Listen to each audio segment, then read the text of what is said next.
Punjabi radio USA ਸੁਣ ਰਹੇ ਸਾਰੇ ਸਰੋਤਿਆਂ ਨੂੰ ਬਲਤੇਜ ਪੰਨੂ ਦੀ ਸਤਿ ਸ਼੍ਰੀ ਅਕਾਲ ਪ੍ਰਵਾਨ ਹੋਵੇ। ਨਿਗਾਹ ਮਾਰਦੇ ਹਾਂ ਕੁਝ ਆਲੇ ਦੁਆਲੇ ਦੇ ਉੱਤੇ ਬਿਨਾਂ ਕਿਸੇ ਸ਼ੱਕ ਦੇ ਜਿਹੜੀ ਵੱਡੀ ਖਬਰ ਉਹ ਕਰੋਨਾ ਦੇ ਨਾਲ ਹੀ ਜੁੜੀ ਹੋਈ ਹੈ ਔਰ ਇਸ ਵੇਲੇ ਜਿਹੜੀ ਚਰਚਾ ਹੈ ਉਹ ਕੁੰਭ ਮੇਲੇ ਦੀ ਬਹੁਤ ਜ਼ਿਆਦਾ ਜਿਹੜੀ ਉਹ ਹੋ ਰਹੀ ਹੈ। ਬੀਤੇ 24 ਘੰਟਿਆਂ ਦੇ ਵਿੱਚ ਜੇ ਆਪਾਂ ਗਿਣਤੀਆਂ ਦੀ ਗੱਲ ਕਰੀਏ ਤੇ 2.5 ਲੱਖ ਤੋਂ ਵੱਧ ਮਾਮਲੇ ਜਿਹੜੇ ਉਹ ਸਾਹਮਣੇ ਆਏ ਆ ਔਰ 1501 ਮੌਤਾਂ ਜਿਹੜੀਆਂ ਉਹ ਹੋਈਆਂ ਨੇ। ਪੰਜਾਬ ਦੀ ਗੱਲ ਕਰ ਲਈਏ ਤਾਂ ਪੰਜਾਬ ਦੇ ਵਿੱਚ 68 ਮੌਤਾਂ ਹੋਈਆਂ ਨੇ, 5957 ਸੱਜਰੇ ਕੇਸ ਸਾਹਮਣੇ ਆਏ ਆ। ਰਾਜਨੀਤਿਕਾਂ ਦੀ ਗੱਲ ਕਰ ਲਈਏ ਤੇ ਹਰਿਆਣੇ ਦੇ ਸਾਬਕਾ ਮੁੱਖ ਮੰਤਰੀ ਭੁਪਿੰਦਰ ਸਿੰਘ ਹੁੱਡਾ ਤੇ ਉਹਨਾਂ ਦੀ ਪਤਨੀ ਵੀ ਕਰੋਨਾ ਪੀੜਤ ਹੋ ਗਏ ਨੇ। ਸਾਬਕਾ ਪ੍ਰਧਾਨ ਮੰਤਰੀ ਡਾਕਟਰ ਮਨਮੋਹਨ ਸਿੰਘ ਹੋਰਾਂ ਨੇ ਇੱਕ ਤਿੱਖੀ ਚਿੱਠੀ ਜਿਹੜੀ ਆ ਉਹ ਪ੍ਰਧਾਨ ਮੰਤਰੀ ਹੋਰਾਂ ਨੂੰ ਇਸ ਮਾਮਲੇ ਦੇ ਵਿੱਚ ਲਿਖੀ ਆ। ਉਹਨਾਂ ਨੇ ਇਹ ਗੱਲ ਕਹੀ ਹੈ ਕਿ ਇਹ ਨਾ ਗਿਣੋ ਕਿ ਜਿਹੜਾ ਇਹ ਕਿੰਨੇ ਲੋਕਾਂ ਨੂੰ ਜਿਹੜਾ ਟੀਕਾ ਲੱਗ ਗਿਆ, ਇਹ ਗਿਣੋ ਕਿ ਕਿੰਨੇ ਲੋਕ ਅਜੇ ਟੀਕਾ ਲੱਗਣ ਤੋਂ ਵਾਂਝੇ ਨੇ। ਹਾਲਾਤ ਬੜੇ ਜਿਹੜੇ ਉਹ ਖਤਰਨਾਕ ਹੋਏ ਪਏ ਨੇ। ਦਿੱਲੀ ਦਾ ਚਾਹੇ ਤੁਸੀਂ ਲਾ ਲਓ, ਦਿੱਲੀ ਦੇ ਮੁੱਖ ਮੰਤਰੀ ਨੇ ਇਹ ਗੱਲ ਕਹਿ ਦਿੱਤੀ ਆ ਕਿ ਸਾਡੇ ਕੋਲੇ ਆਕਸੀਜਨ ਜਿਹੜੀ ਆ ਉਹ ਬੜੀ ਤੇਜ਼ੀ ਦੇ ਨਾਲ ਮੁੱਕ ਰਹੀ ਆ। ਇੱਥੇ ਜੇ ਆਕਸੀਜਨ ਤੁਰੰਤ ਪ੍ਰੋਵਾਈਡ ਨਾ ਕਰਵਾਈ ਗਈ ਤੇ ਹਾਲਾਤ ਜਿਹੜੇ ਉਹ ਵੱਧ ਤੋਂ ਵੱਧਤਰ ਹੋ ਜਾਣੇ ਆ। ਮਹਾਰਾਸ਼ਟਰ ਦੇ ਵਿੱਚ ਜੇ ਗੱਲ ਕਰੀਏ ਤਾਂ ਜਿੱਥੇ ਮਹਾਰਾਸ਼ਟਰ ਦੇ ਵਿੱਚ ਕੇਸ ਲਗਾਤਾਰ ਜਿਹੜੇ ਉਹ ਵਧੇ ਆ, ਉੱਥੇ ਹੈਰਾਨੀਜਨਕ ਤਰੀਕੇ ਦੇ ਨਾਲ ਇਥੋਂ ਕਰੋਨਾ ਵਾਇਰਸ ਦੇ ਇਲਾਜ ਦੇ ਵਿੱਚ ਬੜੀ ਅਹਿਮ ਮੰਨੀ ਜਾਣ ਵਾਲੀ ਰੈਮਡੇਸਿਵਿਰ ਜਿਹੜੀ ਦਵਾਈ ਆ ਉਹਦੀਆਂ ਹਜ਼ਾਰਾਂ ਸ਼ੀਸ਼ੀਆਂ ਮੁਲਕ ਤੋਂ ਬਾਹਰ ਭੇਜੇ ਜਾਣ ਦੀ ਜਿਹੜੀ ਉਹ ਜਾਣਕਾਰੀ ਮਿਲਣ ਤੋਂ ਬਾਅਦ ਮੁੰਬਈ ਪੁਲਿਸ ਨੇ ਇੱਕ ਫਾਰਮਾਸਿਊਟੀਕਲ ਕੰਪਨੀ ਦੇ ਡਾਇਰੈਕਟਰ ਤੋਂ ਪੁੱਛਗਿੱਛ ਕੀਤੀ ਆ। ਇਹ ਗੁਜਰਾਤ ਦੀ ਕੰਪਨੀ ਜਿਹੜੀ ਉਹ ਦੱਸੀ ਜਾ ਰਹੀ ਹੈ। ਪੁਲਿਸ ਨੇ ਦੱਸਿਆ ਹੈ ਕਿ ਜਿਹੜੀ ਰੈਮਡੇਸਿਵਿਰ ਜਿਹੜੀ ਬਰਾਮਦਗੀ ਆ ਇਹਦੀ ਪਾਬੰਦੀ ਹੈ, ਇਹਦੇ ਉੱਤੇ ਇਹਦੀ ਸੂਹ ਮਿਲੀ ਸੀਗੀ ਕਿ ਇਹ 에ਅਰ ਕਾਰਗੋ ਦੇ ਰਾਹੀਂ ਵਿਦੇਸ਼ ਭੇਜੀ ਜਾਣੀ ਸੀਗੀ।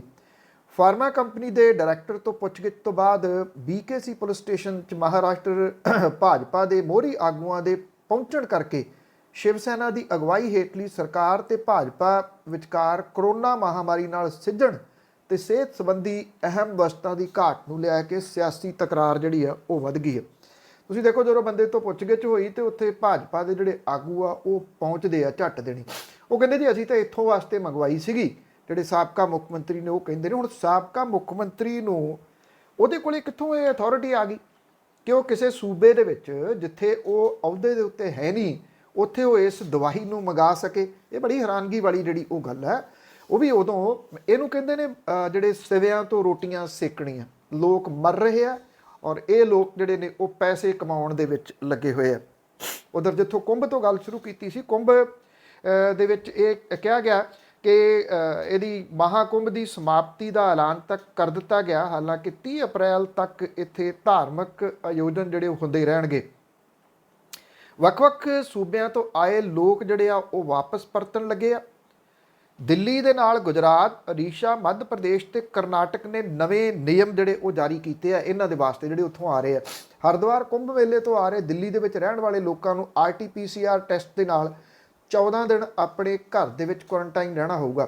4 ਅਪ੍ਰੈਲ ਤੋਂ ਹੁਣ ਤੱਕ ਕੁੰਭ ਹੋ ਕੇ ਆਏ ਨੇ ਜਿਹੜੇ ਉਹਨਾਂ ਨੂੰ ਦਿੱਲੀ ਗੌਰਮੈਂਟ ਦੇ ਵੱਲੋਂ ਜਿਹੜੀ ਉਹਦੀ ਵੈਬਸਾਈਟ ਆ ਉਹਦੇ ਉੱਤੇ 24 ਘੰਟੇ ਦੇ ਅੰਦਰ ਆਪਣਾ ਨਾਮ, ਪਤਾ, ਸੰਪਰਕ ਸੂਤਰ, ID, ਦਿੱਲੀ ਜਾਣ ਤੇ ਆਉਣ ਦੀ ਪੂਰੀ ਡਿਟੇਲ ਦੇਣੀ ਪਊਗੀ।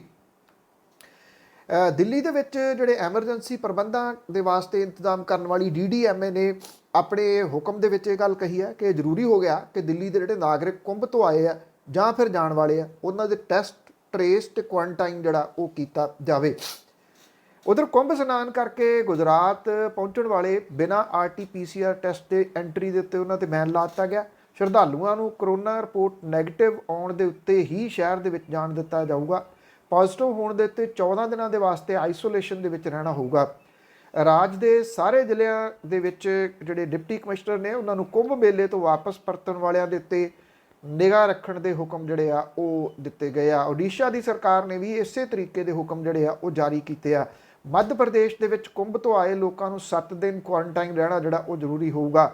ਕਰਨਾਟਕ ਦੇ ਵਿੱਚ 7 ਦਿਨ ਦਾ ਕੁਆਰੰਟਾਈਨ ਰਹਿਣਾ ਜ਼ਰੂਰੀ ਹੋਊਗਾ।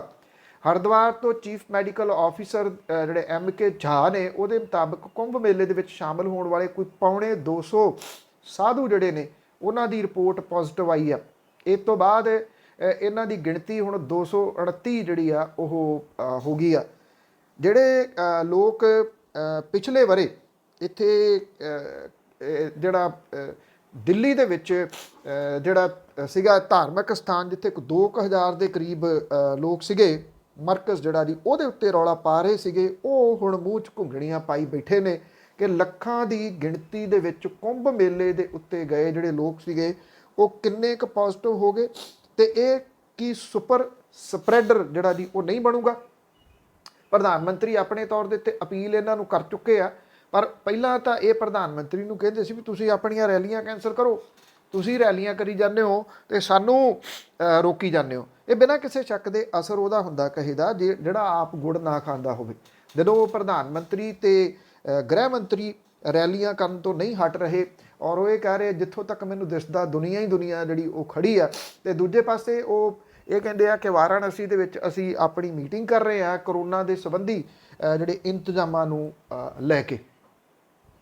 ਸੋ ਇਹ ਸਾਰਾ ਕੁਝ ਜਿਹੜਾ ਜੀ ਉਹ ਦੋ ਚੀਜ਼ਾਂ ਜਿਹੜੀਆਂ ਉਹ ਮਿਲਦੀਆਂ ਨੇ। ਪੰਜਾਬ ਆ ਜਾਈਏ ਤੇ ਪੰਜਾਬ ਦੇ ਵਿੱਚੋਂ ਵੀ ਤੇ ਬਾਕੀ ਸੂਬਿਆਂ ਦੇ ਵਿੱਚੋਂ ਵੀ ਇਸ ਵੇਲੇ ਜਿਹੜੇ ਪ੍ਰਵਾਸੀ ਮਜ਼ਦੂਰਾਂ ਦਾ ਵੱਡੀ ਗਿਣਤੀ ਦੇ ਵਿੱਚ ਵਾਪਸ ਜਾਣਾ ਜਾਰੀ ਆ। ਗੱਲ ਸਿਰਫ ਦਵਾਈਆਂ ਵੇਚਣ ਵਾਲੀਆਂ ਕੰਪਨੀਆਂ ਦੀ ਨਹੀਂ ਆ। ਜਿਹੜੇ ਬਿਜ਼ਨਸਮੈਨ ਨੇ ਉਹ ਇਸ ਮੌਕੇ ਦੇ ਉੱਤੇ ਤਪਦੇ ਜਿਹੜੇ ਸਿਵੇ ਨੇ ਉਹਨਾਂ ਦੇ ਵਿੱਚੋਂ ਆਪਣੀ ਰੋਟੀ ਲਾਹ ਲੈਣਾ ਚਾਹੁੰਦੇ ਆ। ਇੱਥੇ ਪ੍ਰਾਈਵੇਟ ਬੱਸਾਂ ਵਾਲੇ ਜਿਹੜੇ ਆ ਉਹ ਇਹਨਾਂ ਪ੍ਰਵਾਸੀ ਮਜ਼ਦੂਰਾਂ ਦੀ ਲੁੱਟ ਕਰ ਰਹੇ ਆ, ਔਰ ਇਹ ਜਿਹੜੇ ਜਿਨ੍ਹਾਂ ਨੇ ਜਿੱਥੋਂ ਤੱਕ ਜਾਣਾ ਉੱਥੇ ਉਹਨਾਂ ਨੂੰ ਰਾਹ ਦੇ ਵਿੱਚ ਹੀ ਜਿਹੜਾ ਇਹ ਕਿਹਾ ਜਾ ਰਿਹਾ ਕਿ ਛੱਡ ਦਿੱਤਾ ਜਾਂਦਾ, ਰਾਹ 'ਚ ਛੱਡ ਕੇ ਵਾਪਸ ਆ ਜਾਂਦੀਆਂ ਨੇ ਬੱਸਾਂ। ਪਹਿਲਾਂ ਇੱਥੇ ਮੋਟੇ ਪੈਸੇ ਉਹਨਾਂ ਤੋਂ ਵਸੂਲੇ ਜਾ ਰਹੇ ਨੇ। ਕਈ ਵੀਡੀਓ ਫੇਰ ਸਾਹਮਣੇ ਆਉਣੀਆਂ ਸ਼ੁਰੂ ਹੋ ਗਈਆਂ ਨੇ ਜਿੱਥੇ ਪ੍ਰਾਈਵੇਟ ਬੱਸ ਮਾਫੀਆ ਪ੍ਰਵਾਸੀਆਂ ਨੂੰ ਕੁੱਟਦਾ ਵੀ ਨਜ਼ਰ ਆ ਰਿਹਾ। ਯੂਪੀ ਬਿਹਾਰ ਦੇ ਵਾਸਤੇ ਚੱਲਣ ਵਾਲੀਆਂ ਇਹਨਾਂ ਬੱਸਾਂ ਦੇ ਕੋਲੇ ਨਾ ਕੋਈ ਪਰਮਿਟ ਹੈ, ਇਹਦੇ ਬਾਵਜੂਦ ਟ੍ਰੈਫਿਕ ਪੁਲਿਸ ਇਹਦੇ ਉੱਤੇ ਨਾ ਕੋਈ ਕਾਰਵਾਈ ਕਰਦੀ ਹੈ, ਨਾ RTA ਅਧਿਕਾਰੀ। ਕਿਉਂ? ਮੋਟਾ ਪੈਸਾ ਵਸੂਲਦੇ ਆ। ਜਿੱਥੇ ਰੋਕਿਆ ਉੱਥੇ 4 ਛੱਲੜ ਦਿੱਤੇ ਤੇ ਗਾਂਹ ਲੰਘੇ। ਬੱਸ ਸਟੈਂਡ ਗਿਆਸਪੁਰਾ, ਢੰਡਾਰੀ, ਬਸਤੀ, ਜੋਧੇਵਾਲ, ਕਾਰਾਬਾਰ ਰੋਡ ਤੋਂ ਬੱਸ ਪ੍ਰਾਈਵੇਟ ਬੱਸ ਆਪਰੇਟਰ ਸ਼ਰੇਆਮ ਬੱਸਾਂ ਭਰ ਰਹੇ ਆ। ਰਾਜਪੁਰੇ ਦੇ ਵਿੱਚ ਤੁਸੀਂ ਦੇਖੋ ਉੱਥੋਂ ਸ਼ਰੇਆਮ ਬੱਸਾਂ ਜਿਹੜੀਆਂ ਉਹ ਭਰੀਆਂ ਜਾ ਰਹੀਆਂ ਨੇ, ਔਰ ਇਹਨਾਂ ਦੀ ਕੋਈ ਚੈਕਿੰਗ ਜਿਹੜੀ ਉਹ ਨਹੀਂ ਕੀਤੀ ਜਾ ਰਹੀ। ਪਨ ਬੱਸ ਠੇਕਾ ਵਰਕਰ ਜਿਹੜੇ ਨੇ ਉਹ ਇਹ ਕਹਿੰਦੇ ਆ ਕਿ ਯੂਪੀ ਬਿਹਾਰ ਛੱਡਣ ਦੇ ਵਾਸਤੇ ਸਰਕਾਰੀ ਬੱਸਾਂ ਦੀ ਮਦਦ ਜਿਹੜੀ ਆ ਉਹ ਲਈ ਗਈ ਸੀ ਕੋਵਿਡ ਦੇ ਵਿੱਚ। ਜਦੋਂ ਪੈਸੇ ਕਮਾਉਣ ਦੀ ਵਾਰੀ ਆਈ ਤਾਂ ਪ੍ਰਾਈਵੇਟ ਬੱਸਾਂ ਨੂੰ ਛੋਟ ਜਿਹੜੀ ਉਹ ਦੇ ਦਿੱਤੀ ਗਈ। ਔਰ ਇਸ ਵੇਲੇ ਬਸਤੀ ਚੌਕ ਯੂਪੀ ਤੇ ਬਿਹਾਰ ਦੇ ਵਾਸਤੇ ਜਿਹੜੇ ਨੇ ਉਹ ਇਹ ਕਹਿੰਦੇ ਨੇ ਕਿ ਇੱਕ ਜਿਹੜਾ ਯਾਤਰੀ ਆ ਉਹਦੇ 1500 ਰੁਪਈਏ ਦੇ ਹਿਸਾਬ ਦੇ ਨਾਲ ਲੱਗਣਗੇ। ਦੋ ਜਿਹੜੇ ਹੈਗੇ ਨੇ ਪੈਸੰਜਰ ਉਹਦੇ 2500 ਤੋਂ 3000 ਰੁਪਈਏ ਤੱਕ ਲਏ ਜਾ ਰਹੇ ਆ। ਢੰਡਾਰੀ ਰੋਡ ਤੋਂ ਯੂਪੀ ਦੇ ਵਿੱਚ ਜਾ ਰਿਹਾ ਜਿਹੜਾ ਉਹ ਕਹਿੰਦਾ ਜੀ 1400 ਰੁਪਈਏ ਉਹਦੇ ਕੋਲ ਟਿਕਟ ਦੇ ਮੰਗੇ ਜਾ ਰਹੇ ਆ। 1300 ਰੁਪਈਏ ਦੇ ਵਿੱਚ ਕਹਿੰਦਾ ਫਿਰ ਮੇਰਾ ਸੌਦਾ ਜਿਹੜਾ ਉਹ ਹੋ ਗਿਆ। ਔਰ ਇਸੇ ਤਰੀਕੇ ਦੇ ਨਾਲ ਯੂਪੀ ਜਾ ਰਹੇ ਇੱਕ ਪਰਿਵਾਰ ਜਿਹੜਾ ਜੀ ਉਹ ਕਹਿੰਦਾ ਕਿ ਅਸੀਂ 6 ਜਾਣੇ ਆ, 8000 ਰੁਪਈਏ ਜਿਹੜੇ ਆ ਉਹ ਦਿੱਤੇ ਆ। ਟ੍ਰੇਨ ਦੀ ਟਿਕਟ ਮਿਲੀ ਨਹੀਂ ਤੇ ਮਜਬੂਰਨ ਬੱਸ ਦੇ ਵਿੱਚ ਜਿਹੜਾ ਜੀ ਉਹ ਜਾਣਾ ਪੈ ਰਿਹਾ। ਪ੍ਰਾਈਵੇਟ ਬੱਸ ਸਰਵਿਸ ਵਾਲੇ ਜਿਹੜੇ ਆ ਉਹ ਅੰਨ੍ਹੇਵਾਹ ਇਸ ਵੇਲੇ ਇੱਥੇ ਪੰਜਾਬ ਦੇ ਵਿੱਚ ਲੁੱਟ ਰਹੇ ਆ। ਔਰ ਇਹ ਲੁੱਟ ਜਿਹੜੀ ਆ ਉਹ ਬਿਨਾਂ ਕਿਸੇ ਸ਼ੱਕ ਦੇ ਸਰਕਾਰ ਦੀਆਂ ਅੱਖਾਂ ਦੇ ਵਿੱਚ ਘੱਟਾ ਪਾ ਕੇ ਹੋ ਰਹੀ। ਸਰਕਾਰ ਚੁੱਪ ਕਰਕੇ ਇਸ ਸਭ ਕਾਸੇ ਨੂੰ ਜਿਹੜੀ ਆ ਉਹ ਵੇਖ ਰਹੀ ਹੈ। ਇਹਨਾਂ ਦਿਨਾਂ ਦੇ ਵਿੱਚ ਜਿਹੜਾ ਬਹੁਤ ਚਰਚਿਤ ਮੁੱਦਾ ਹੈ ਉਹ ਬਰਗਾੜੀ ਤੇ ਕੋਟਕਪੂਰਾ ਗੋਲੀ ਕਾਂਡ ਵਾਲਾ। ਇਸ ਮਾਮਲੇ ਦੇ ਵਿੱਚ ਸਿੱਟ ਨੇ ਜਿਹੜੀ ਸਿੱਟ ਦੀ ਜਾਂਚ ਸੀ ਉਹ ਰੱਦ ਕਰ ਦਿੱਤੀ ਪੰਜਾਬ ਹਰਿਆਣਾ ਹਾਈ ਕੋਰਟ ਤੋਂ। ਹੁਣ ਬਹੁਤਾ ਇੰਤਜ਼ਾਰ ਜਿਹੜਾ ਜੀ ਉਹ ਫੈਸਲੇ ਦੀ ਕਾਪੀ ਦਾ, ਜਿਹੜੀ ਕਿ ਭਲਕੇ ਆ ਜਾਣ ਦੀ ਸੰਭਾਵਨਾ ਹੈ। ਉਸ ਤੋਂ ਬਾਅਦ ਇਹਦੀ ਜਿਹੜੀ ਚੀਰ ਫਾੜ ਹੈ ਉਹ ਫਿਰ ਹੁੰਦੀ ਰਹੂਗੀ ਕਿ ਕੀ ਕਾਰਨ ਰਹੇ, ਔਰ ਖਾਸ ਤੌਰ ਦੇ ਉੱਤੇ ਨਿਗਾਹ ਇਸ ਗੱਲ ਦੇ ਉੱਤੇ ਰਹੂਗੀ ਕਿ ਪੰਜਾਬ ਸਰਕਾਰ ਦੇ ਵਕੀਲਾਂ ਨੇ ਕੀ ਬੋਲਿਆ ਅੰਦਰ। ਇਹਦੇ ਉੱਤੇ ਜ਼ਿਆਦਾ ਨਿਗਾਹ ਰਹੂਗੀ। ਜਿਹੜੇ ਸੁਪਰੀਮ ਕੋਰਟ ਦੇ ਵਕੀਲ ਨੇ HS ਫੂਲਕਾ, ਉਹਨਾਂ ਨੇ ਇਸ ਕਾਂਡ ਦੇ ਵਿੱਚ ਕਾਂਗਰਸ ਪਾਰਟੀ ਨੂੰ ਖੁੱਲ੍ਹੀ ਚਿੱਠੀ ਲਿਖਣ ਤੋਂ ਬਾਅਦ ਹੁਣ ਇੱਕ ਚਿੱਠੀ ਜਿਹੜੀ ਆ ਨਵਜੋਤ ਸਿੰਘ ਸਿੱਧੂ ਹੋਰਾਂ ਦੇ ਨਾਂ ਦੇ ਵਿੱਚ ਲਿਖੀ ਹੈ। ਇਹ ਗੱਲ ਕਹੀ ਆ ਕਿ ਸਿੱਧੂ ਸਾਹਿਬ ਹੁਣ ਇਹ ਗੱਜਣ ਦਾ ਵੇਲਾ ਨਹੀਂ ਵਰਨ ਦਾ ਵੇਲਾ, ਗੱਜੀ ਨਾ ਜਾਓ ਵਰ ਕੇ ਦਿਖਾਓ। 2 ਸਫ਼ਿਆਂ ਦੀ ਲੰਮੀ ਇਸ ਚਿੱਠੀ ਦੇ ਵਿੱਚ ਫੂਲਕਾ ਸਾਹਿਬ ਨੇ ਇਹ ਗੱਲ ਕਹੀ ਹੈ ਕਿ 2.5 ਸਾਲ ਪਹਿਲਾਂ ਇਸ ਮਾਮਲੇ ਨੂੰ ਜਿਸ ਥਾਂ ਤੇ ਛੱਡਿਆ ਸੀ ਇਹ ਅੱਜ ਵੀ ਉੱਥੇ ਹੀ ਖੜਾ, ਅੱਜ ਵੀ ਇਸ ਮਾਮਲੇ ਦੇ ਵਿੱਚ ਕੁਝ ਨਹੀਂ ਹੋਇਆ ਤੇ ਕਿਸੇ ਦੋਸ਼ੀ ਦੇ ਖਿਲਾਫ ਕਾਰਵਾਈ ਨਹੀਂ ਹੋਈ। ਫੂਲਕਾ ਸਾਹਿਬ ਨੇ ਨਵਜੋਤ ਸਿੰਘ ਸਿੱਧੂ ਹੋਰਾਂ ਨੂੰ ਆਖਿਆ ਕਿ ਉਹ ਆਪਣੀ ਕਾਂਗਰਸ ਸਰਕਾਰ ਦੇ ਕੋਲੋਂ ਇਸ ਮਾਮਲੇ ਦੇ ਵਿੱਚ ਜਵਾਬ ਮੰਗਣ ਔਰ ਇਸ ਮਾਮਲੇ ਦੇ ਵਿੱਚ ਸਿਰਫ ਜਵਾਬਦੇਹੀ ਨਹੀਂ ਸਗੋਂ ਦੋਸ਼ੀਆਂ ਨੂੰ ਸਜ਼ਾਵਾਂ ਦਿਵਾਉਣ ਦੇ ਵਾਸਤੇ ਅੱਗੇ ਹੋ ਕੇ ਕੰਮ ਕਰਨ। ਉਹਨਾਂ ਨੇ ਕਿਹਾ ਕਿ ਇਸ ਮਾਮਲੇ ਦੇ ਵਿੱਚ ਸਭ ਤੋਂ ਪਹਿਲਾਂ ਸਰਕਾਰ ਦੇ ਕੋਲੋਂ ਵਿਸ਼ੇਸ਼ ਸੈਸ਼ਨ ਸੱਦਣ ਦੀ ਮੰਗ ਕੀਤੀ ਜਾਵੇ, ਜਿਹਦੇ ਵਿੱਚ ਸਰਕਾਰ ਦੇ ਕੋਲੋਂ ਜਵਾਬ ਮੰਗਿਆ ਜਾਵੇ ਕਿ ਜਿਸ ਕੰਮ ਦੇ ਵਾਸਤੇ 3 ਮਹੀਨੇ ਤੁਸੀਂ ਮੰਗੇ ਸੀ, 2.5 ਸਾਲ ਬੀਤਣ ਤੋਂ ਬਾਅਦ ਵੀ ਇਹ ਪੂਰਾ ਕਿਉਂ ਨਹੀਂ ਹੋਇਆ, ਔਰ ਜਿਹੜੇ SIT ਦੇ ਮੈਂਬਰਾਂ ਨੇ ਇਸ ਕੰਮ ਦੇ ਵਿੱਚ ਅੜਿੱਕੇ ਖੜੇ ਕੀਤੇ ਆ ਉਹਨਾਂ ਦੇ ਖਿਲਾਫ ਪੰਜਾਬ ਸਰਕਾਰ ਕਾਰਵਾਈ ਕਰੇ। ਇਹ ਇੱਕ ਨਵਾਂ ਪੁਆਇੰਟ ਜਿਹੜਾ ਉਹ ਜ਼ਰੂਰ ਉਠਾਇਆ, ਜਿਹੜਾ ਕਿ ਵਾਜਬ ਪੁਆਇੰਟ ਹੈ ਫੂਲਕਾ ਸਾਹਿਬ ਦਾ, ਕਿ ਜਿਨ੍ਹਾਂ ਨੇ ਸਾਈਨ ਨਹੀਂ ਕੀਤੇ, ਜਿਹੜਾ ਕਿ ਆਧਾਰ ਬਣਿਆ ਇਸ ਜਾਂਚ ਦੀ ਜਿਹੜਾ ਰੱਦ ਹੋਣ ਦਾ, ਉਹਨਾਂ ਦੇ ਉੱਤੇ ਕਾਰਵਾਈ ਕੀਤੀ ਜਾਵੇ। ਇਹਦਾ ਮਤਲਬ ਕਿ ਉਹ ਮੁੱਖ ਮੰਤਰੀ ਦੀ ਵੀ ਨਹੀਂ ਸੁਣਦੇ। ਮੁੱਖ ਮੰਤਰੀ ਸਾਹਿਬ ਕੋਲੇ ਗ੍ਰਹਿ ਮੰਤਰਾਲਾ, ਉਹਨਾਂ ਨੇ SIT ਗਠਿਤ ਕੀਤੀ ਸੀ ਤੇ ਉਹ SIT ਤੋਂ ਜਿਹੜਾ ਉਹ ਲਾਂਭੇ ਹੋ ਗਏ। ਉਧਰ ਮੈਂਬਰ ਪਾਰਲੀਮੈਂਟ ਤੇ ਆਮ ਆਦਮੀ ਪਾਰਟੀ ਪੰਜਾਬ ਦੇ ਪ੍ਰਧਾਨ ਭਗਵੰਤ ਮਾਨ ਹੋਰਾਂ ਨੇ ਇਸ ਮਾਮਲੇ ਦੇ ਵਿੱਚ ਜਿਹੜੀ ਦੀ ਇਹ ਗੱਲ ਆਖੀ ਆ ਕਿ ਜਿਹੜੇ ਇਹਦੇ ਵਿੱਚ ਗਵਾਹ ਨੇ ਤੇ ਪੀੜਤ ਪਰਿਵਾਰ ਨੇ, ਉਹਨਾਂ ਦੀ ਸੁਰੱਖਿਆ ਨੂੰ ਲੈ ਕੇ ਜਿਹੜਾ ਦੀ ਉਹ ਚਿੰਤਾ ਕਰਨੀ ਚਾਹੀਦੀ ਹੈ। ਉਹਨਾਂ ਨੇ ਕਿਹਾ ਕਿ ਇਹਨਾਂ ਨੂੰ ਸਰਕਾਰ ਤੁਰੰਤ ਸੁਰੱਖਿਆ ਪ੍ਰਦਾਨ ਕਰੇ ਇਹਨਾਂ ਪਰਿਵਾਰਾਂ ਨੂੰ, ਤਾਂ ਕਿ ਉਹਨਾਂ ਦੇ ਨਾਲ ਕੋਈ ਮਾੜੀ ਘਟਨਾ ਜਿਹੜੀ ਉਹ ਨਾ ਵਾਪਰ ਜਾਵੇ। ਉਧਰ ਇਹ ਕਿਹਾ ਜਾ ਰਿਹਾ ਕਿ ਇਸ ਗੋਲੀ ਦਾ ਸ਼ਿਕਾਰ ਹੋਏ ਕ੍ਰਿਸ਼ਨ ਭਗਵਾਨ ਸਿੰਘ ਹੋਰਾਂ ਦਾ ਬੇਟਾ ਜਿਹੜਾ ਉਹ ਇੱਕ ਪ੍ਰੈਸ ਕਾਨਫਰੰਸ ਕਰ ਸਕਦਾ। ਇਹ ਸੰਭਾਵੀ ਰੂਪ ਦੇ ਵਿੱਚ ਅੱਜ ਪ੍ਰੈਸ ਕਾਨਫਰੰਸ ਜਿਹੜੀ ਆ ਉਹ ਹੋ ਸਕਦੀ ਆ। ਉਹਦੇ ਵਿੱਚ ਇਹ ਪਰਿਵਾਰ ਜਿਹੜਾ ਉਹ ਕੀ ਦੋਸ਼ ਲਾਊਗਾ, ਇਹ ਬਹੁਤ ਅਹਿਮ ਜਿਹੜਾ ਉਹ ਹੋਊਗਾ।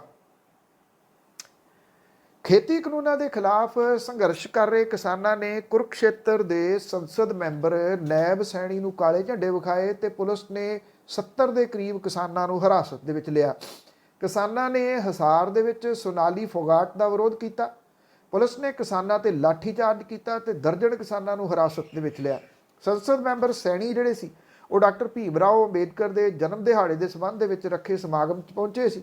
ਉਹਨਾਂ ਦੇ ਆਉਣ ਦੀ ਜਾਣਕਾਰੀ ਮਿਲਣ ਤੇ ਕਿਸਾਨ ਜਥੇਬੰਦੀਆਂ ਸਮਾਗਮ ਵੱਲ ਜਾਣ ਵਾਲੀਆਂ ਸਾਰੀਆਂ ਸੜਕਾਂ ਤੇ ਕਾਲੇ ਝੰਡੇ ਲੈ ਕੇ ਧਰਨਾ ਮਾਰ ਕੇ ਬੈਠ ਗਈਆਂ।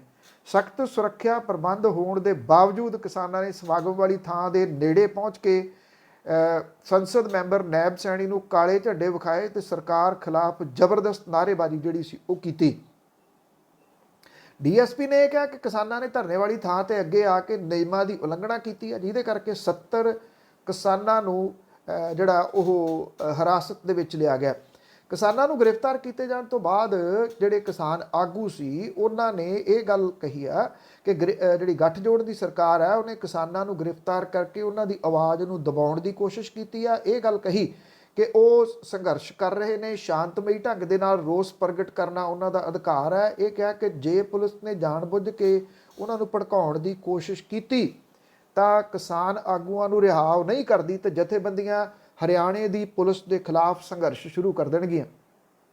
ਉਧਰ ਕਰੋਨਾ ਦੇ ਪਰਛਾਵੇਂ ਦੇ ਹੇਠ ਲਿਆਂਦੇ ਗਏ 3 ਖੇਤੀ ਕਾਨੂੰਨਾਂ ਕਰਕੇ ਕੇਂਦਰ ਸਰਕਾਰ ਤੇ ਭਾਜਪਾ ਆਗੂਆਂ ਨੂੰ ਲਗਾਤਾਰ ਤਿੱਖੇ ਲੋਕ ਰੋਹ ਦਾ ਸਾਹਮਣਾ ਕਰਨਾ ਜਿਹੜਾ ਦੀ ਉਹ ਪਿਆ। ਸਰਕਾਰ ਦੇ ਨੁਮਾਇੰਦੇ ਇਹ ਦੱਸਣ 'ਚ ਫੇਲ ਰਹੇ ਆ ਕਿ ਇਹ ਕਾਨੂੰਨ ਆਰਡੀਨੈਂਸ ਕਰੋਨਾ ਕਾਲ ਦੇ ਵਿੱਚ ਕਿਉਂ ਲਿਆਂਦੇ ਗਏ ਜਦੋਂ ਕਿ ਲੋਕ ਆਪਣੇ ਘਰਾਂ ਦੇ ਵਿੱਚ ਬੰਦ ਸੀ। ਕਿਸਾਨ ਆਗੂਆਂ ਨੇ ਦੋਸ਼ ਇਹ ਲਾਇਆ ਕਿ ਸਰਕਾਰ ਇਹ ਦੱਸਣ 'ਚ ਫੇਲ ਰਹੀ ਹੋਈ ਆ ਕਿ ਕਿਸਾਨਾਂ ਤੇ ਵਿਰੋਧੀ ਧਿਰਾਂ ਦੇ ਜਿਹੜਾ ਸੀਗਾ ਉਹ ਭਾਰੀ ਵਿਰੋਧ ਦੇ ਬਾਵਜੂਦ ਇਹਨਾਂ ਕਾਨੂੰਨਾਂ ਨੂੰ ਜਬਰੀ ਕਿਉਂ ਪਾਸ ਕੀਤਾ ਗਿਆ। ਹੁਣ ਜਦੋਂ ਮੀਟਿੰਗਾਂ ਦੇ ਦੌਰਾਨ ਸਰਕਾਰ ਦੇ ਨੁਮਾਇੰਦਿਆਂ ਦੇ ਮੰਨਣਾ ਕਿ ਇਹਨਾਂ ਕਾਨੂੰਨਾਂ 'ਚ ਅਨੇਕਾਂ ਖਾਮੀਆਂ ਨੇ ਤੇ ਫਿਰ ਉਹ ਕਿਹੜੇ ਕਾਰਨ ਨੇ ਜਿਹਦੇ ਕਰਕੇ ਉਹ ਇਹਨਾਂ ਨੂੰ ਲਾਗੂ ਜਿਹੜਾ ਉਹ ਕਰਨਾ ਚਾਹੁੰਦੀ ਹੈ। ਇਹ ਜਿਹੜੀ ਮੀਟਿੰਗ ਹੋਈ ਇੱਥੇ ਸਿੰਘੂ ਬਾਰਡਰ ਦੇ ਉੱਤੇ, ਉਹਦੇ ਵਿੱਚ ਜਿਹੜਾ ਇਹ ਗੱਲ ਆਖੀ ਗਈ ਕਿ ਜਿਹੜੇ ਹਰਿਆਣੇ ਦੇ ਮੁੱਖ ਮੰਤਰੀ ਨੇ ਜਾਂ ਡਿਪਟੀ ਮੁੱਖ ਮੰਤਰੀ ਨੇ ਉਹ ਦੇਸ਼ ਦੇ ਵੱਡੇ ਹਿੱਤਾਂ ਦੇ ਵਿੱਚ ਕਿਸਾਨਾਂ ਨੂੰ ਅੰਦੋਲਨ ਖਤਮ ਕਰਨ ਦੀਆਂ ਅਪੀਲਾਂ ਤਾਂ ਕਰੀ ਜਾਂਦੇ ਨੇ। ਉਹ ਕਹਿੰਦੇ ਕਿ ਉਹ ਕਿਹੜੇ ਮੂੰਹ ਦੇ ਨਾਲ ਅਪੀਲਾਂ ਕਰ ਰਹੇ। ਇਹ ਉਹੀ ਲੋਕ ਨੇ ਜਿਨ੍ਹਾਂ ਨੇ ਪਹਿਲਾਂ ਕਿਸਾਨਾਂ ਨੂੰ ਰੋਕਣ ਦੇ ਵਾਸਤੇ 8-8 10-10 ਫੁੱਟ ਡੂੰਘੇ ਟੋਏ ਪੱਟੇ, ਵੱਡੇ ਬੈਰੀਕੇਡ ਜਿਹੜੇ ਸੀ ਉਹ ਲਿਆ ਕੇ ਹਾਈਵੇ ਦੇ ਵਿੱਚ ਲਾਏ, ਕਿਸਾਨਾਂ ਦੇ ਉੱਤੇ ਤਸ਼ੱਦਦ ਕੀਤਾ, ਕਿਸਾਨਾਂ ਨੂੰ ਅਥਰੂ ਗੈਸ ਦੇ ਗੋਲੇ ਸੁੱਟੇ ਗਏ, ਪਾਣੀ ਦੀਆਂ ਬੁਛਾਰਾਂ ਮਾਰੀਆਂ ਗਈਆਂ। ਇੰਨਾ ਕੁਝ ਕਰਨ ਤੋਂ ਬਾਅਦ ਉਹ ਕਿਹੜੇ ਦੇਸ਼ ਦੇ ਹਿੱਤਾਂ ਦੀ ਗੱਲ ਇਸ ਵੇਲੇ ਕਰ ਰਹੇ ਆ? ਇਹ ਵੀ ਕਹਿ ਰਹੇ ਕਿ ਜੇ ਦੇਸ਼ ਹਿੱਤਾਂ ਦੀ ਗੱਲ ਹੈ ਤਾਂ ਦੇਸ਼ ਦੇ ਹਿੱਤਾਂ ਨੂੰ ਸਾਹਮਣੇ ਰੱਖਦਿਆਂ ਇਹ ਜਿਹੜੇ ਕਾਨੂੰਨ ਨੇ ਉਹਨਾਂ ਨੂੰ ਵਾਪਸ ਕਿਉਂ ਨਹੀਂ ਲੈ ਲਿਆ ਜਾਂਦਾ? ਰਾਸ਼ਟਰੀ ਜਨਤਾ ਦਲ ਦੇ ਪ੍ਰਧਾਨ ਲਾਲੂ ਯਾਦਵ ਜਿਹੜੇ ਆ ਉਹ ਅੱਜ ਜੇਲ੍ਹ ਤੋਂ ਰਿਹਾ ਹੋ ਸਕਦੇ ਆ। ਝਾਰਖੰਡ ਹਾਈ ਕੋਰਟ ਦੇ ਵੱਲੋਂ ਸਨਿਚਰਵਾਰ ਨੂੰ ਉਹਨਾਂ ਨੂੰ ਬਹੁ ਕਰੋੜੀ ਚਾਰਾ ਘੁਟਾਲੇ 'ਚ ਜ਼ਮਾਨਤ ਦਿੱਤੀ ਜਾ ਚੁੱਕੀ ਆ। ਜੇਲ੍ਹ ਤੋਂ ਬਾਹਰ ਆਉਣ ਤੋਂ ਬਾਅਦ ਉਹਨਾਂ ਨੂੰ ਆਪਣੇ ਘਰੇ ਬਿਹਾਰ ਦੇ ਵਿੱਚ ਜਾਣ ਲਈ ਅਜੇ ਸਮਾਂ ਲੱਗ ਸਕਦਾ ਹੈ, ਕਿਉਂਕਿ ਦਿੱਲੀ ਦੇ ਏਮਸ ਤੋਂ ਉਹਨਾਂ ਦਾ ਕਈ ਬਿਮਾਰੀਆਂ ਦਾ ਇਲਾਜ ਚੱਲ ਰਿਹਾ। ਆਰਜੇਡੀ ਸਮਰਥਕਾਂ ਦੇ ਵੱਲੋਂ ਲਾਲੂ ਯਾਦਵ ਦੇ ਸਵਾਗਤ ਦੀਆਂ ਤਿਆਰੀਆਂ ਕੀਤੀਆਂ ਜਾ ਰਹੀਆਂ ਨੇ, ਪਰ ਪਰਿਵਾਰਕ ਮੈਂਬਰਾਂ ਨੇ ਸਪਸ਼ਟ ਕੀਤਾ ਕਿ ਉਹ ਸਿਹਤਯਾਬ ਹੋਣ ਮਗਰੋਂ ਹੀ ਘਰ ਪਰਤਣਗੇ। ਯਾਦਵ ਦੇ ਬੇਟੇ ਤੇਜਸਵੀ ਯਾਦਵ ਨੇ ਇਹ ਗੱਲ ਕਹੀ ਹੈ ਕਿ ਦਿੱਲੀ ਦੇ ਏਮਸ ਤੋਂ ਪਹਿਲਾਂ ਵਾਂਗ ਉਹਨਾਂ ਦਾ ਇਲਾਜ ਚੱਲਦਾ ਰਹੂਗਾ। ਉਹ ਸ਼ੂਗਰ ਤੇ ਦਿਲ ਸੰਬੰਧੀ ਜਿਹੜੀਆਂ ਬਿਮਾਰੀਆਂ ਨੇ ਉਹਨਾਂ ਤੋਂ ਪੀੜਤ ਨੇ। ਲਾਲੂ ਪ੍ਰਸਾਦ ਯਾਦਵ ਹੋਰਾਂ ਨੂੰ ਵੱਖ-ਵੱਖ ਕੇਸਾਂ ਦੇ ਵਿੱਚ ਜਿਹੜੀ ਸਜ਼ਾ ਹੋਈ ਸੀ, ਕੁਝ ਤਕਰੀਬਨ 2.5 ਸਾਲ ਦੇ ਕਰੀਬ ਜਿਹੜਾ ਉਹ ਜੇਲ੍ਹ ਦੇ ਵਿੱਚ ਕੱਟਣ ਤੋਂ ਬਾਅਦ ਹੁਣ ਉਹਨਾਂ ਦਾ ਜਿਹੜਾ ਇੱਥੇ ਉਹਨਾਂ ਦੀ ਰਿਹਾਈ ਹੋਣ ਦੀ ਆਸ ਬੱਝੀ ਹੈ, ਕਿਉਂਕਿ ਇੱਕ ਕੇਸ ਦੇ ਵਿੱਚ ਜਿੱਥੇ ਉਹਨਾਂ ਨੂੰ ਜ਼ਮਾਨਤ ਨਹੀਂ ਸੀ ਮਿਲੀ, ਉਹ ਪਿਛਲੇ ਸ਼ਨੀਚਰਵਾਰ ਨੂੰ ਜ਼ਮਾਨਤ ਇਸ ਮਾਮਲੇ ਦੇ ਵਿੱਚ ਉਹਨਾਂ ਨੂੰ ਮਿਲ ਗਈ ਹੈ ਔਰ ਉਹਨਾਂ ਦੀ ਰਿਹਾਈ ਦਾ ਜਿਹੜਾ ਉਹ ਰਾਹ ਪੱਧਰਾ ਹੋ ਗਿਆ। ਚੀਫ ਖਾਲਸਾ ਦੀਵਾਨ ਦੀ ਕਮੇਟੀ ਦੀ ਮੀਟਿੰਗ ਦੇ ਦੌਰਾਨ ਸਾਬਕਾ ਪ੍ਰਧਾਨ ਚਰਨਜੀਤ ਸਿੰਘ ਚੱਡਾ ਦੇ ਦਫ਼ਤਰ ਅਤੇ ਅਦਾਰਿਆਂ ਦੇ ਵਿੱਚ ਆਉਣ ਤੇ ਰੋਕ ਲਾਉਣ ਦਾ ਫੈਸਲਾ ਕੀਤਾ ਗਿਆ ਔਰ ਇਹ ਮੀਟਿੰਗ ਦੀਵਾਨ ਦੇ ਪ੍ਰਧਾਨ ਨਿਰਮਲ ਸਿੰਘ ਦੀ ਪ੍ਰਧਾਨਗੀ ਦੇ ਹੇਠ ਹੋਈ। ਉਹਨਾਂ ਨੇ ਇਹ ਗੱਲ ਕਹੀ ਆ ਕਿ 16 ਅਪ੍ਰੈਲ ਨੂੰ ਚਰਨਜੀਤ ਸਿੰਘ ਚੱਡਾ ਦੀਵਾਨ ਦੇ ਕੈਂਪਸ ਦੇ ਵਿੱਚ ਆਏ। ਇਹਦੀ ਨਿਖੇਧੀ ਕਰਦਿਆਂ ਚੀਫ ਖਾਲਸਾ ਦੀਵਾਨ ਦੇ ਅਦਾਰਿਆਂ ਤੇ ਦਫ਼ਤਰ ਦੇ ਵਿੱਚ ਉਹਨਾਂ ਦੇ ਦਾਖਲੇ ਤੇ ਰੋਕ ਲਾ ਦਿੱਤੀ ਗਈ। ਚੱਡਾ ਦੇ ਵੱਲੋਂ ਦੀਵਾਨ ਨੂੰ ਦਿੱਤੀ ਗਈ 51,000 ਰੁਪਈਆ ਦੀ ਜਿਹੜੀ ਸੀਗਾ ਉਹ ਵੀ ਵਾਪਸ ਕਰਨ ਦਾ ਫੈਸਲਾ ਕੀਤਾ ਗਿਆ। ਇਹ ਕਿਹਾ ਗਿਆ ਕਿ ਚਰਨਜੀਤ ਸਿੰਘ ਚੱਡਾ ਸੰਸਥਾ ਦੇ ਪ੍ਰਧਾਨ ਸੀ ਤਾਂ ਉਹਨਾਂ ਦੀ ਮਹਿਲਾ ਪ੍ਰਿੰਸੀਪਲ ਦੇ ਨਾਲ ਇਤਰਾਜ਼ਯੋਗ ਵੀਡੀਓ ਵਾਇਰਲ ਹੋਈ ਸੀ, ਜਿਸ ਤੋਂ ਬਾਅਦ ਦੀਵਾਨ ਦੇ ਵੱਲੋਂ ਉਹਨਾਂ ਦੀ ਮੁੱਢਲੀ ਮੈਂਬਰਸ਼ਿਪ ਖਤਮ ਕਰ ਦਿੱਤੀ ਗਈ ਸੀ। ਔਰ ਪਿਛਲੇ ਦਿਨੀ ਅਕਾਲ ਤਖਤ ਦੇ ਜਥੇਦਾਰ ਨੇ ਅਛੋਪਲੇ ਜੇ ਜਿਹੜਾ ਸੀ ਉਹ ਚਰਨਜੀਤ ਸਿੰਘ ਚੱਡਾ ਹੋਰਾਂ ਦੇ ਨੂੰ ਜਿਹੜਾ ਉਹ ਕਲੀਨ ਚਿੱਟ ਦੇ ਦਿੱਤੀ ਸੀ ਲਿਖਤੀ ਰੂਪ ਦੇ ਵਿੱਚ। ਇਹ ਕਲੀਨ ਚਿੱਟ ਕਿਹੜੇ ਆਧਾਰ ਦੇ ਉੱਤੇ ਦਿੱਤੀ ਗਈ, ਇਹਨੂੰ ਲੈ ਕੇ ਅਜੇ ਵੀ ਗੱਲਾਂ ਜਿਹੜੀਆਂ ਦੀ ਉਹ ਚੱਲੀ ਜਾਂਦੀਆਂ ਨੇ। ਹੁਣ ਜਦੋਂ ਕਲੀਨ ਚਿੱਟ ਮਿਲੀ ਤੇ ਚਰਨਜੀਤ ਸਿੰਘ ਚੱਡਾ ਹੋਰੀ ਭੱਜ ਕੇ ਖਾਲਸਾ ਦੀਵਾਨ ਜਿਹੜਾ ਜਿਹਦੇ ਉਹ ਅਹੁਦੇ ਦੇ ਉੱਤੇ ਸਨ, ਜਦੋਂ ਉਹਨਾਂ ਦੀ ਵੀਡੀਓ ਵਾਇਰਲ ਹੋਈ ਸੀ, ਉਹਦੇ ਉੱਤੇ ਫਿਰ ਜਿਹੜਾ ਉਹ ਕਬਜ਼ੇ ਦੇ ਚੱਕਰ ਦੇ ਵਿੱਚ ਨੇ, ਜਿੱਥੇ ਉਹਨਾਂ ਦੇ ਆਉਣ ਦੇ ਉੱਤੇ ਪਾਬੰਦੀ ਲਾ ਦਿੱਤੀ ਗਈ ਹੈ। ਚਰਨਜੀਤ ਸਿੰਘ ਚੱਡਾ ਦਾ ਜ਼ਿਕਰ ਹੋਵੇ ਤੇ ਫਿਰ ਸੁੱਚਾ ਸਿੰਘ ਲੰਗਾਹ ਦਾ ਜ਼ਿਕਰ ਨਾ ਹੋਵੇ ਵੀ ਨਹੀਂ ਹੋ ਸਕਦਾ। ਸੋ ਸੁੱਚਾ ਸਿੰਘ ਲੰਗਾਹ ਨੇ ਇੱਕ ਵਾਰ ਮੁੜ ਕੇ ਪੰਥ ਦੇ ਵਿੱਚ ਵਾਪਸੀ ਲਈ ਹੱਥ ਪੈਰ ਮਾਰਨੇ ਸ਼ੁਰੂ ਕਰਤੇ ਨੇ। ਉਹ ਰੋਜ਼ ਹਰਿਮੰਦਰ ਸਾਹਿਬ ਤੇ ਅਕਾਲ ਤਖਤ ਆਉਂਦੇ ਨੇ ਔਰ ਪਿਛਲੇ 3 ਦਿਨਾਂ ਤੋਂ ਇੱਥੇ ਜਿਹੜਾ ਉਹ ਮੱਥਾ ਟੇਕਣ ਲਈ ਆਉਂਦੇ ਨੇ ਤੇ ਅਕਾਲ ਤਖਤ ਦੇ ਵਿੱਚ ਮੱਥਾ ਟੇਕ ਕੇ ਜਿਹੜੀ ਚੱਲ ਰਹੀ ਢਾਡੀ ਸਭਾ ਉਹਦੇ ਵਿੱਚ ਬਹਿ ਜਾਂਦੇ ਆ। ਕੁਝ ਦੇਰ ਬੈਠਣ ਤੋਂ ਬਾਅਦ ਚੁੱਪਚਾਪ ਵਾਪਸ ਪਰਤ ਜਾਂਦੇ ਆ। ਫਿਲਹਾਲ ਉਹਨਾਂ ਪੰਥ ਦੇ ਵਿੱਚ ਵਾਪਸੀ ਲਈ ਅਕਾਲ ਤਖਤ ਤੇ ਕੋਈ ਨਵੀਂ ਅਪੀਲ ਨਹੀਂ ਭੇਜੀ, ਪਰ ਚਰਚਾ ਇਸ ਗੱਲ ਦੀ ਹੈ ਕਿ ਆ ਰਹੀਆਂ ਵਿਧਾਨ ਸਭਾ ਚੋਣਾਂ ਤੋਂ ਪਹਿਲਾਂ ਪੰਥ ਦੇ ਵਿੱਚ ਸੁੱਚਾ ਸਿੰਘ ਲੰਗਾਹ ਦੀ ਵਾਪਸੀ ਚੁੱਪ ਕੀਤੇ ਚਰਨਜੀਤ ਸਿੰਘ ਚੱਡਾ ਦੇ ਵਾਂਗ ਹੀ ਕਰਵਾ ਦਿੱਤੀ ਜਾਊਗੀ। ਇਹ ਕਿਹਾ ਜਾ ਰਿਹਾ ਕਿ ਉਹ ਰੋਜ਼ ਗੁਰੂ ਚਰਨਾਂ ਦੇ ਵਿੱਚ ਪੰਥ ਦੀ ਵਾਪਸੀ ਦੀ ਅਰਦਾਸ ਕਰਨ ਆਉਂਦੇ ਨੇ। ਇਹ ਜਥੇਦਾਰ ਦੇ ਵੱਲੋਂ ਸੁਝਾਇਆ ਗਿਆ ਤਰੀਕਾ ਹੋ ਸਕਦਾ ਵੀ ਇਹਨੂੰ ਇਹ ਕਹਿ ਦਿੱਤਾ ਜਾਵੇ ਬਾਅਦ ਦੇ ਵਿੱਚ ਕਿ ਜੀ ਦੇਖੋ ਜੀ ਇੰਨੇ ਦਿਨਾਂ ਤੋਂ ਮੈਂ ਤਾਂ ਉੱਥੇ ਅਰਦਾਸ ਕਰ ਰਿਹਾ ਸੀ ਤੇ ਉਹ ਅਰਦਾਸ ਹੁਣ ਜਿਹੜੀ ਆ ਉਹ ਕਬੂਲ ਹੋ ਗਈ ਆ।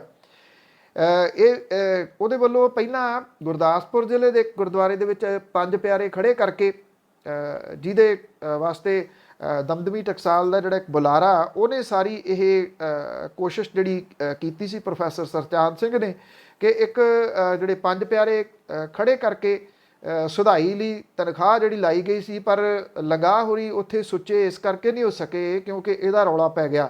ਜਦੋਂ ਰੌਲਾ ਪੈ ਗਿਆ ਤੇ ਨਖੇਧੀ ਹੋਣੀ ਸ਼ੁਰੂ ਹੋ ਗਈ, ਫਿਰ ਸਾਰਾ ਕੁਝ ਜਿਹੜਾ ਜੀ ਉਹ ਇਹਨੂੰ ਇਹ ਤੋਂ ਪਾਸਾ ਵੱਟ ਲਿਆ ਗਿਆ ਸੀਗਾ। ਕੁਝ ਸਾਲ ਪਹਿਲਾਂ ਉਹਦੀ ਔਰਤ ਦੇ ਨਾਲ ਇੱਕ ਵੀਡੀਓ ਜਿਹੜੀ ਉਹ ਵਾਇਰਲ ਹੋਈ ਸੀ ਔਰ ਅਕਾਲ ਤਖਤ ਦੇ ਵੱਲੋਂ ਉਦੋਂ ਫਸੇ ਹੋਏ ਕਰਕੇ ਉਹਨੂੰ ਬੱਜਰ ਕਰਾਇਤ ਦਾ ਦੋਸ਼ ਦੇ ਵਿੱਚ ਪੰਥ ਦੇ ਵਿੱਚੋਂ ਬਾਹਰ ਕਰ ਦਿੱਤਾ ਗਿਆ ਸੀਗਾ। ਔਰਤ ਬਾਅਦ ਦੇ ਵਿੱਚ ਮੁੱਕਰ ਗਈ, ਜਿਹਦੇ ਕਰਕੇ ਅਦਾਲਤ ਦੇ ਵਿੱਚੋਂ ਤਾਂ ਉਹ ਜਿਹੜਾ ਜੀ ਉਹ ਬਰੀ ਹੋ ਗਿਆ, ਪਰ ਉਹ ਹੱਥ ਪੈਰ ਮਾਰ ਰਿਹਾ ਵੀ ਕਿਸੇ ਤਰੀਕੇ ਦੇ ਨਾਲ ਉਹਦੀ ਪੰਥ ਦੇ ਵਿੱਚ ਵਾਪਸੀ ਹੋਵੇ ਤੇ ਉਹ ਆਪਣੇ ਹਲਕੇ ਤੋਂ ਮੁੜ ਕੇ ਅਕਾਲੀ ਦਲ ਬਾਦਲ ਦੇ ਵੱਲੋਂ ਜਿਹੜਾ ਉਹ ਚੋਣ ਲੜੇ। ਜਦੋਂ ਇਹ ਸਾਰਾ ਕੁਝ ਵਾਇਰਲ ਹੋਇਆ ਸੀ ਤਾਂ ਉਦੋਂ ਉਹ ਜਿਹੜੀ ਸ਼੍ਰੋਮਣੀ ਗੁਰਦੁਆਰਾ ਪ੍ਰਬੰਧਕ ਕਮੇਟੀ ਦੀ ਜਿਹੜੀ ਧਰਮ ਪ੍ਰਚਾਰ ਕਮੇਟੀ ਆ ਉਹਦਾ ਮੈਂਬਰ ਵੀ ਸੀ। ਮੇਰੀ ਤੁਹਾਡੀ ਮੁਲਾਕਾਤ ਭਲਕੇ ਦੁਬਾਰਾ ਹੋਊਗੀ ਜੀ, ਤਦ ਤੱਕ ਲਈ ਇਜਾਜ਼ਤ ਦਿਓ। ਧੰਨਵਾਦ, ਸਤਿ ਸ਼੍ਰੀ ਅਕਾਲ।